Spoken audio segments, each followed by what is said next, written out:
ਦਸਤਾਵੇਜ਼ ਚੈਨਲ ਦੇ ਸਾਰੇ ਦਰਸ਼ਕਾਂ ਨੂੰ ਹਰਦੀਪ ਸੱਭਰਵਾਲ ਦਾ ਸਤਿ ਸ਼੍ਰੀ ਅਕਾਲ। ਦੋਸਤੋ, ਅੱਜ ਮੈਂ ਤੁਹਾਡੇ ਸਾਹਮਣੇ ਲੈ ਕੇ ਆ ਰਿਹਾ ਹਾਂ ਆਪਣੀ ਇੱਕ ਕਹਾਣੀ ਚੁਟਕਲਾ।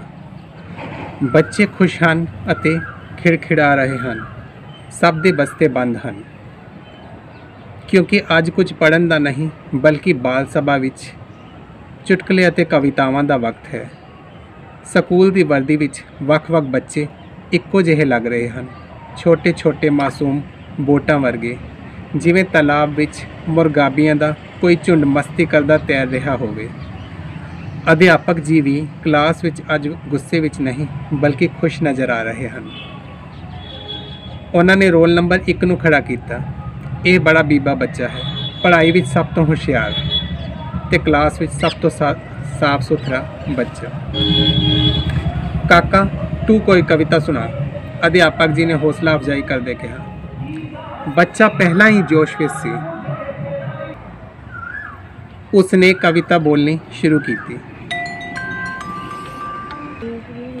मोटा सेठ सड़क पर लेट, आई गाड़ी फट गया पेट, गाड़ी का नंबर 88, गाड़ी पहुंची इंडिया गेट, इंडिया गेट से आई आवाज़ चाचा नेहरू जिंदाबाद।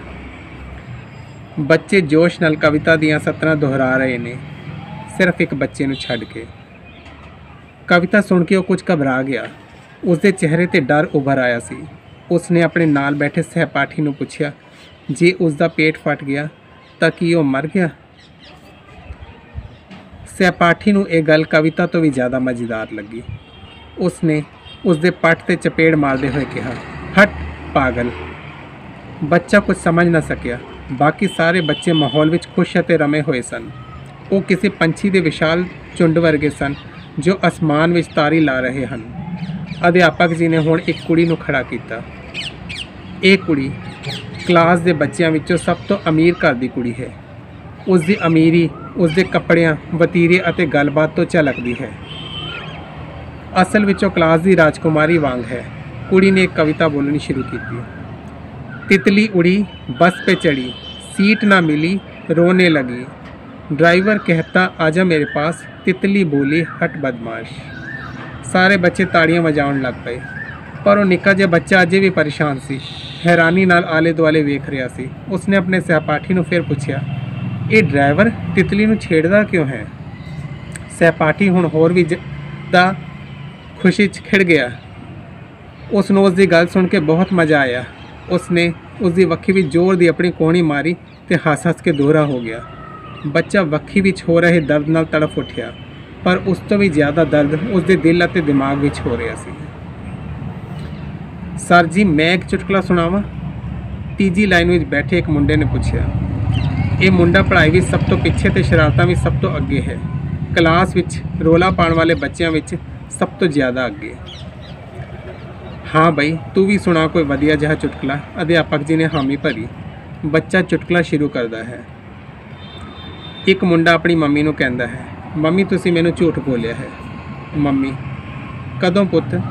मम्मी, तुसी तां कहंदे सी कि मेरी छोटी भैण परी है। हाँ फिर पुत्त? झूठ हाँ मम्मी, मैं तो उसनूं कोठे तो थल्ले सुट दिता, वो उड़ी तां है नहीं। मम्मी, हाय वे कंजरा, कित्थे सुट आया कुड़ी नूं? सारी क्लास हस-हस के दोहरी होई जा रही सी, पर वो बच्चा होर भी ज़्यादा परेशान हो गया, जिवें उसका रोना निकलण वाला होवे। उसने फिर अपने सहपाठी नूं पुछया कि उसकी भैन नूं बहुत ज़्यादा सट्टां लगियां। सहपाठी ने चुटकले सुन के जो मज़ा आ रहा सी वो खराब हो गया। उसने खिज के बच्चे नूं लगभग धक्का मारदे होए कहा, जा परां मार ओए। बच्चा होका जिहा भर के रह गया। हुण होर कौन सुनाएगा कोई चुटकला या कहानी? अध्यापक जी ने बच्चों को पूछा। सर जी, मैं एक चुटकला सुनावां? सब तो पिछले बेंच ते बैठे क्लास के सब तो मजबूत बच्चे ने पूछा। ये बच्चा क्लास का सब तो तगड़ा बच्चा है अते अघोषित रूप में पूरी क्लास से उसका राज चलता है, खास तौर पर क्लास के मुंडियां उपर। हाँ जरूर काका, तू कोई वधिया जिहा चुटकला सुना। अध्यापक जी ने हल्लाशेरी दी। बच्चे ने जोशीली आवाज़ में चुटकला शुरू किया।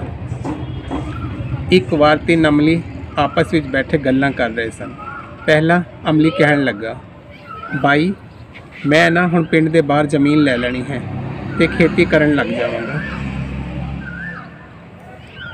तू कादी खेती करेगा? दूजी अमली ने पूछा। मैं बाई गन्ने की खेती करांगा, पहले अमली ने जवाब दिता, ते गन्ने की फसल बेच के बहुत सारे पैसे कमावांगा। बाई तू गन्ने की खेती करके पैसे नहीं कमा सकता, तीजी अमली ने जिवें अपना फैसला सुनाया। क्यों, आ की गल हुई? तू ऐ क्यों कहा? पहले अमली ने पूछा। ते पिंड वाले भला तेरे खेत विच गन्ने रहन देणगे? उन्होंने लंघदे वड़दे गन्ने पट पट के चूप के सारा खेत उजाड़ देना, तीजी अमली ने कहा।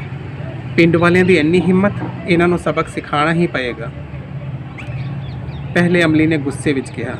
क्यों ना आपां मिल के सारे पिंड नूं ही अग ला दी, दूजी अमली ने कहा।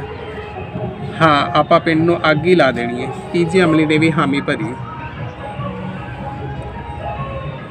तिन्नां अमलियां ने मिल के पिंड नूं अग ला दित्ती ਅਤੇ ਟਿੱਬੇ ਉੱਤੇ ਚੜ ਕੇ ਉੱਚੀ ਉੱਚੀ ਬੋਲਣ ਲੱਗ ਪਏ। ਹੋਰ ਚੁੱਪੋ ਗੰਨੇ, ਹੋਰ ਚੁੱਪੋ ਗੰਨੇ। ਕਲਾਸ ਵਿੱਚ ਉੱਚੀ ਸਾਰੀ ਹਾਸਾ ਫੈਲ ਗਿਆ। ਬੱਚੇ ਹੱਸ-ਹੱਸ ਕੇ ਦੂਰੇ ਹੋ ਰਹੇ ਸਨ। ਅਧਿਆਪਕ ਜੀ ਵੀ ਹੱਸ ਰਹੇ ਸਨ। ਅਚਾਨਕ ਹੀ ਉਹ ਬੱਚਾ ਉੱਚੀ ਸਾਰੀ ਰੋਣ ਲੱਗਿਆ ਤੇ ਲਗਭਗ ਚੀਕ ਕੇ ਕਹਿਣ ਲੱਗਾ, ਸਰ ਜੀ ਕੀ ਪਿੰਡ ਵਾਲੇ ਅੱਗ ਵਿੱਚ ਜਲ ਕੇ ਮਰ ਗਏ? ਸਾਰੇ ਬੱਚੇ ਅਤੇ ਅਧਿਆਪਕ ਜੀ ਉਸ ਵੱਲ ਹੈਰਾਨੀ ਨਾਲ ਵੇਖਣ ਲੱਗ ਪਏ। एक पाले क्लास विच चुप जही फैल गई। अध्यापक जी ने मत्थे ते त्योड़ियां पा के उच्ची सारी पूछया, की कहा? ते फिर अध्यापक जी उच्ची उच्ची हसन लग पए। नाल ही क्लास के बाकी बच्चे भी उच्ची उच्ची हसन लग पए। बच्चे नूं बिल्कुल भी समझ नहीं आ रहा सी कि ये सारे हस क्यों रहे हैं। वो ये समझ ही ना सकिया कि हिंसा, छेड़छाड़, लिंग भेद वर्गे अपराध साडे चुटकुलियां अते बाल कवितावां विच इस सधारण ढंग नाल पेश किए गए हैं कि वो किसी को अपराध वर्गे लगते ही नहीं, बल्कि इस हिंसा, यौन अपराध और लिंग भेद आधारित छेड़छाड़ का लुत्फ उठाया जाता है। उधर दे बाकी सारे बच्चों नूं ते अध्यापक जी नूं भी एक जिउंदा जागदा चुटकुला मिल गया सी। आकाश विच उडारी भरदा पंछियां दा वो झुंड हुण जंगली बघियाड़ दे झुंड विच बदल गया सी, जिन्हां दे हत्थ अचानक कोई शिकार लग गया होवे ਅਤੇ ਸਾਰਿਆਂ ਦੀ ਅੱਖਾਂ ਨੇ ਉਸ ਬੱਚੇ ਨੂੰ ਇਉਂ ਘੇਰ ਲਿਆ ਜਿਵੇਂ ਬਘਿਆੜ ਆਪਣੇ ਸ਼ਿਕਾਰ ਨੂੰ ਘੇਰ ਲੈਂਦੇ ਹਨ। ਅਤੇ ਇੱਕ ਚੁਟਕਲਾ ਲਿੰਗ ਭੇਦ, ਯੌਨ ਅਪਰਾਧ ਅਤੇ ਹਿੰਸਾ ਦਾ ਵਾਰ ਸਹਿੰਦੇ ਹੋਏ ਲਹੂ ਨਾਲ ਲਿਬੜਿਆ ਹੋਇਆ ਜ਼ਮੀਨ ਤੇ ਡਿੱਗਿਆ ਪਿਆ ਹੈ, ਜ਼ਮੀਨ ਤੇ ਡਿੱਗਿਆ ਪਿਆ ਹੈ। ਧੰਨਵਾਦ।